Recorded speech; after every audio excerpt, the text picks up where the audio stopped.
I want to talk about a recent major court ruling that could have massive repercussions for the future of AI and our culture. It involves Anthropic, which made the chatbot Claude. To build the bot, the company acquired pirated copies of more than 7 million books, and then bought used physical copies of millions more. They then used these books to train their AI, helping the company reach a valuation of more than $61 billion.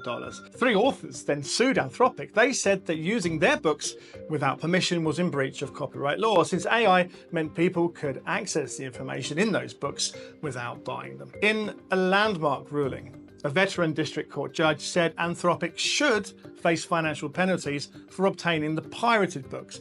But, much more importantly, he sided with the company on the much bigger question of whether or not AI companies should be allowed to train their models on books or indeed any other creative work without paying those who created it. The judge agreed that Anthropic's actions were covered by fair use, a rule written in 1976 that says you're free to use copyrighted material so long as what you do with it is sufficiently transformative. The output of AI, the judge says, was spectacularly transformative because Claude generated its own answers rather than regurgitating the books word for word. The judge said AI models were no different in that way to school children, learning from books and then sharing that knowledge in their own words. I think anyone who cares about culture and the people who create it should be highly concerned about what this ruling might actually mean. If using copyrighted material in this way is now considered fair use, it means AI companies may never have to pay anything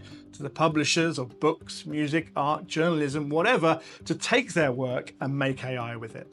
A technology that many fear will threaten the existence of those very industries. I think copyright law needs to be reformed to require that AI companies license the material they use so that the humans doing the hard work that makes the intelligence possible can make a sustainable living. After all, if they can't, who will be around to create the content for AI in the future?